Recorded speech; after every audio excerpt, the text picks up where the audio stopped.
Na história mundial, existe um imaginário a respeito da guerra da Grécia com Troia. E existe aquela coisa do cavalo de Troia, que ninguém nunca conseguiu confirmar exatamente se ocorreu e como ocorreu.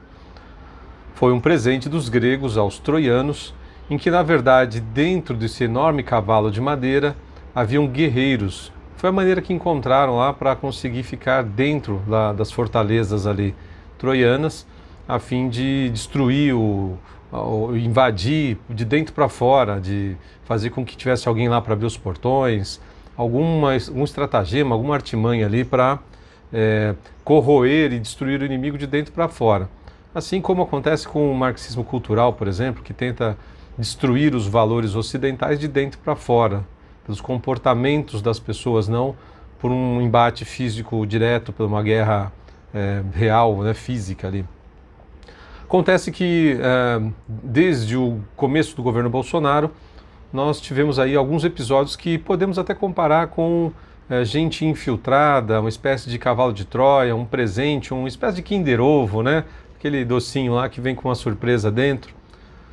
Acontece que isso se repetiu várias vezes e aí te pergunto, talvez fosse possível afirmar, diante das notícias que passaram semana passada, referente aos ganhos do ex-juiz Sérgio Moro, que talvez ele tenha sido um cavalo de Troia, alguém que já foi lá, já entrou no governo, já desde o início lá já tinha algum projeto já estabelecido de destruir o governo Bolsonaro de dentro para fora. Vale lembrar que a Lava Jato não pegou nenhum tucano, basicamente foram petistas e gente envolvida ali próximas a isso. E aí fica a pergunta, por que os caras saíram ilesos e vêm saindo ilesos desde os escândalos do metrô e do Rodoanel? É sinal de que estão muito fortes, muito enraizados ali no sistema. Ou que alguém até não cumpriu a parte que foi combinada de alguma coisa que a gente até pode imaginar com relação às sucessões de governos federais, que não ocorreu durante o período de 2000 para cá, né? Até o impeachment. Mas enfim, gente traíra também é um tema bastante comum nesse governo, porque gente que se elegeu no vácuo do Bolsonaro, ali na crista da onda, embalando ali, se dizendo bolsonarista, apoiando o futuro presidente, no mesmo dia da sua posse, se bobear no mesmo segundo, ou mesmo antes de tomar posse, já estava ali elaborando alguns planos bastante baixos, assim, de tentar destruir o governo. Então seria um tipo também de cavalo de Troia mais difícil ainda de ser detectado ali, né? Porque aparentemente o cara nunca nem era da política e já nasceu como um presente bastante estranho, né? Presente bastante negativo. E dando expansão a esse tema, no último dia 29 de janeiro de 2022, teve um cara aí, deputado federal, que lançou a sua campanha, ou sua pré-campanha, na verdade, para presidente da República em 2022. Um já conhecido traidor do Bolsonaro, né, um desses caras que no dia seguinte já estava dizendo outra coisa e tentando armar para o presidente, dificultando a nossa vida. Eu diria até que 30, 40, quem sabe até mais do que 50% do tempo desses caras lá dentro do Congresso, do Senado, Supremo, é de ficar tentando derrubar o governo e aí para depois acusar o governo de não ter feito aquilo que ele havia prometido ou indicado que tinha uma vontade de fazê-lo e não conseguiu, justamente porque esses caras não estão lá para defender os valores dos brasileiros, os interesses do Brasil. Boa parte desses caras estão lá justamente para atrapalhar. E eles acreditam de maneira fisiológica que para eles continuarem existindo e eles terem sucesso e continuar avançando, eles têm que continuar fazendo essas coisas, essas artimanhas. A população que estiver um pouco mais atenta não vota nunca mais nesses caras. E aí esse cidadão vem com mais uma facada no presidente, né, já que ele é um traíra, dizendo que a política implementada, a campanha dele vai ser uma campanha que não é uma campanha de ódio, mas que ele não vai ficar nessa polarização, uma campanha isenta de polarização, uma campanha em que ele não vai ficar nessa guerra ideológica. Ora, esse cara acaba de inventar a moeda de três lados. Eu já venho dizendo há bastante tempo que não acredito em terceira via da maneira como os caras apresentam. A única possibilidade de existir uma terceira via real, forte, é próxima do que, infelizmente, os caras conseguem fazer bem, e a gente tem que reconhecer quando, vamos dizer assim, o inimigo faz alguma coisa bem. A esquerda ela consegue lançar lá 4, 5, 6 candidatos e você não vê os caras brigando entre eles. Você não os vê atacando uns aos outros. Você pode até perceber uma diferença ali de linha ideológica, de discurso, mas os caras não ficam tentando, até pode ser que puxe o tapete um do outro nos bastidores, mas nessa camada mais fácil de se perceber, na primeira camada para o eleitorado em geral, na televisão, nas mídias sociais, na internet, você não vê os caras atacando uns aos outros, com uma leve exceção daquele cara lá, que eu não vou nem falar o nome, do Nordeste, lá do Ceará, não vale nem a pena gastar saliva para falar nome de gente ruim. Acontece que não existe basicamente direita no Brasil, não existe quase conservadorismo no Brasil na política, não existe gente brigando pela tradição, pela família.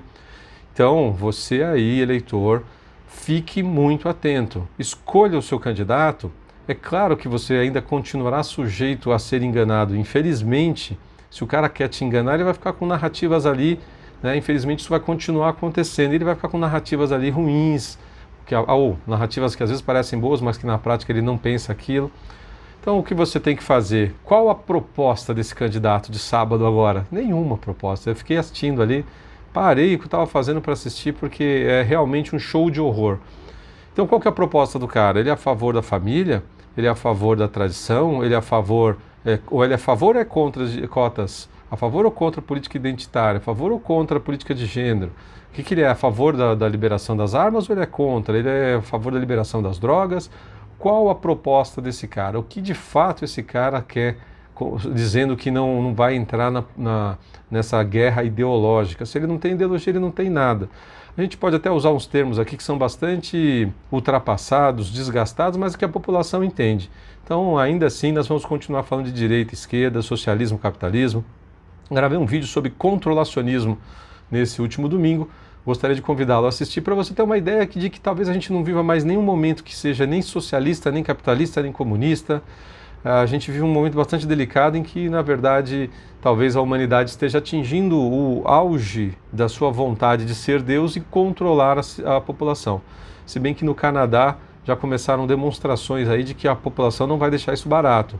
E gostaria de maneira pacífica que todo mundo fizesse suas manifestações defendendo seus pontos de vista. E se tiver que parar o país, infelizmente, às vezes é só isso que resta para os caras, principalmente os caminhoneiros. No caso atual, os caminhoneiros têm respeitado muito porque ainda percebe que tem alguém ali tentando brigar por alguma coisa por essa classe, né? Lembrando que 40%, 60%, 70%, dependendo de onde for o lugar, combustíveis aí tem uma incidência de impostos terríveis. Então o custo alto do combustível, ele está atrelado a vários fatores e um deles é imposto, com certeza. Pode dar uma pesquisada aí que você vai ver que o imposto é bastante elevado. Mas voltando ao tema do cavalo de Troia, não existe moeda de 3 lados. Então se o cara quer ser oposição, ele vai ser oposição a um dos 2 lados. Ele não pode ser oposições aos 2 lados. Ele não pode ser oposição da direita e oposição da esquerda. O centro não é essa a função do centro. Nem centro nem centrão, se bem que tem gente tentando fazer uma distinção aí, dizendo que centrão é aquela política suja do toma lá da cá. E o centro é aqueles caras que meio que vão para onde o vento está soprando, né? Mas que nem sempre está nessa política do toma lá da cá da maneira como vem sendo propagada. A verdade é que nós não temos representantes firmes, reais. Eu até podia lançar aqui a minha pré-candidatura à presidência de 2022, só para provar que o sistema não funciona. Nós temos uma democracia bastante capenga, em que não existe candidaturas independentes e você fica aí sujeito a esses truques de cavalo de Troia, traíras e sei mais lá o quê. Dê uma boa pesquisada e não caia em lorota. Não existe moeda de 3 lados. Se o cara não tomar uma posição, aí é que ele não presta mesmo. E eu não estou nem dizendo para você que a esquerda tem algum valor, mas certamente ainda defende alguma coisa, mesmo que eu seja contrário às pautas que eles defendem. Um cara de centro que diz que não é nem de direita, nem de esquerda, nem em cima, nem embaixo, é o que eu costumo brincar como o candidato além do aquém. Ele não está nem aqui nem lá. Ele está antes do depois e nem depois do antes, ele não está em droga de lugar alguma. O Partido Novo caiu nessa besteira aí, que tinha um posicionamento até bastante interessante e agora não está em lugar nenhum. Dissolve, o cara vira nada, desintegra, desintegrou, derreteu. Não caia nessa conversa. Se gostou do canal, se inscreva, divulgue para os parentes, amigos. Muito obrigado pela sua audiência e até o próximo vídeo.